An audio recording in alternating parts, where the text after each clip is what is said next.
యజ్ఞాత్వాన పునర్మోహం ఏవం యాస్యసి పాండవ ఏన భూతాన్యశేషాణి ద్రక్ష్యస్యాత్మన్యతో మయి. మనం ఆధ్యాత్మిక జ్ఞానాన్ని పొందినాము అంటే అందరి లోపల ఆత్మని చూస్తాము.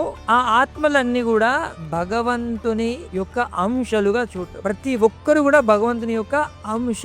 ఒకవేళ మనం అలా చూడలేకపోతున్నాము అని అంటే ఆ జ్ఞానం మన లోపల రాలేదు. మనం శత్రువు మిత్రువు అలా చూస్తున్నామంటే మనకి ఇంకా ఆ దర్శనం రాలేదన్నమాట. ఉదాహరణకి నేను ఇవాళ తెల్ల కుర్తా వేసుకున్నా, నేను రేపు ఎర్ర కుర్తా వేసుకొని వస్తాను. ఇవాళ తెల్ల మనిషిని రేపు ఎర్ర మనిషిని అవుతానా? కాదు కదా. ఎప్పుడు అర్థం చేసుకుంటారు ఇది? మీకు ఆ మనిషి లోపల ఉన్న మనిషి ఎవరో తెలిస్తే అర్థం చేసుకుంటారు. కానీ మీరు ఓన్లీ బట్టలే చూసారనమాట, ఏర్పాటు చేయలేదు కదా. అలాగే ఈ యొక్క లోకంలో ఉండే వివిధ రకాలైనటువంటి జీవులు ఉన్నాయి కదా.